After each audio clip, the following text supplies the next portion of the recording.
Hotuba ya tarehe 14 Novemba mwaka jana ambayo Mheshimiwa Rais alitoa hapa bungeni kuashiria kulizindua bunge ilikuwa ni hotuba ambayo ilijaa maono, ilikuwa ni hotuba ya uthubutu, ilikuwa ni hotuba ambayo inaonyesha kwamba Tanzania mpya inakuja.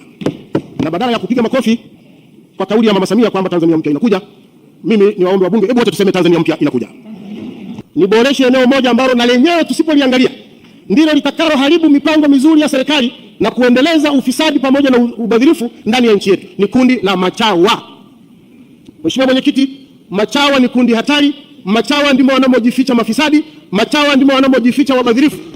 Na bila kushughulika na machawa ambacho ni kichaka wanamojificha, kukichoma moto na kukifyekelea mbali, maono yote haya hayatafanikiwa.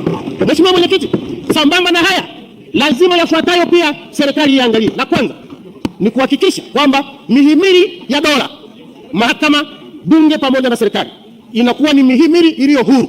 Bunge liwe huru. Leo tukiletewa taarifa ya CAG kwa mfano, lazima tuijadili kwa uhuru, kwa upana, ili tushughulike na wabadhirifu, na ndio maono ya Mheshimiwa Rais yatakapofikiwa. Tutakapoweka maazimio, lazima maazimio yale yaende yaheshimiwe na serikali iyatekeleze. Bila hivyo hatutafanikiwa. Mahakama iwe huru, wapelekewe watu ambao wamefanya uhalifu, watendewe haki ya kuhukumiwa ili waogope fedha za serikali.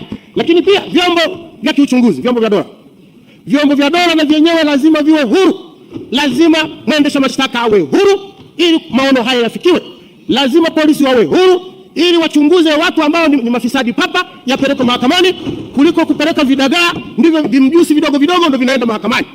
Na ninashukuru Mheshimiwa Rais ameliona jambo hili kwamba yote haya nimeyasema, nimejipambanua, lakini kuna kundi hili hapa linaweza kunikwamisha. Mheshimiwa Rais alisema atatupa ushirikiano. Bunge hili atatupa ushirikiano. Na sisi tumpe ushirikiano. Haya mambo ya kuleta masuala ambayo ni muhimu, masuala ambayo wamejificha kwenye uchawa, kumbe ni madalali wa rasilimali za serikali, wanajificha kwenye uchawa, kumbe ni wahujumu uchumi, alafu tunawabaini. Tuache mambo ya kufunika kombe mwanaharamu apite. Tusikubali mambo muhimu kama haya. Mama amejipambanua, anataka kumaliza awamu ya 6, aliache tabasamu la utu kwenye macho ya Watanzania.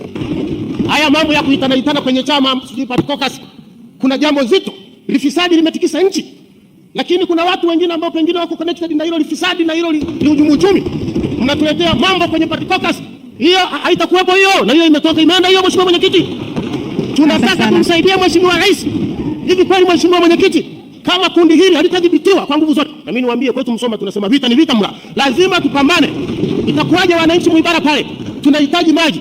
Na Mheshimiwa Rais maono yake anasema tutakuwa na grid ya taifa ya maji.